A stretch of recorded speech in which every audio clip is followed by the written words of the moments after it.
नांदेड शहरात अतिवृष्टीमुळे नुकसान झालेल्या बाधित पूरग्रस्त कुटुंबांना शासनाने तातडीने आर्थिक मदत करावी यासाठी सोमवारी सेंट्रल ट्रेड युनियन C2च्या वतीनं नांदेड महानगरपालिकेवर मोर्चा काढण्यात आला।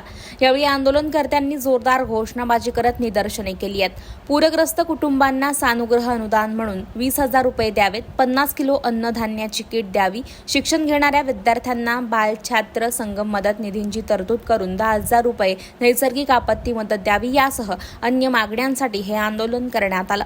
याच पार्श्वभूमीवर आढावा घेतलाय आमचे प्रतिनिधी पवन जगडमवार यांनी। पाहूया।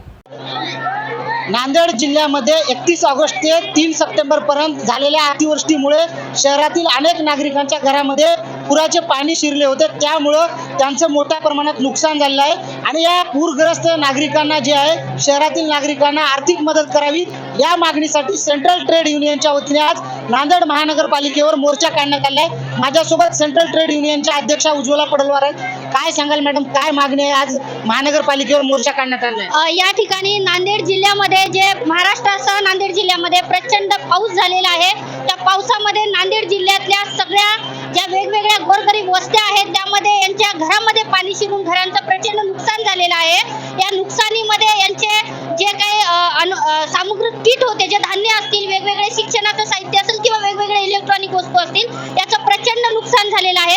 आज मुख्य मागणी आहे यांना अनुदान स्वरूपामध्ये 20,000 रुपये अनुदान दिलं पाहिजे आणि जे शालेय शिक्षणाचं नुकसान झालेलं आहे अशा मुलांना शिक्षण मोफत दिलं पाहिजे आणि त्यासाठी वह्या पुस्तकांसाठी 10,000 रुपये हे त्यांना मदत केली पाहिजे।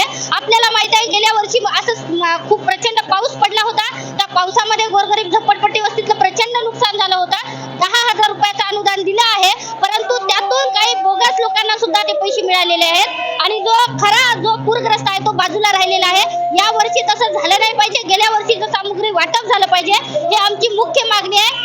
याच आज कलेक्टर ऑफिसला निवेदन देऊन आम्ही महापालिकेत आलेलो आहोत। महापालिकेच्या आयुक्त साहेबांनी तात्काळ यांना सामुग्री वाटप करावी, अन्यथा हे आंदोलन चिघळल्याशिवाय राहणार नाही, एवढा आता CITO centre of India trade युनियनचा इशारा आहे।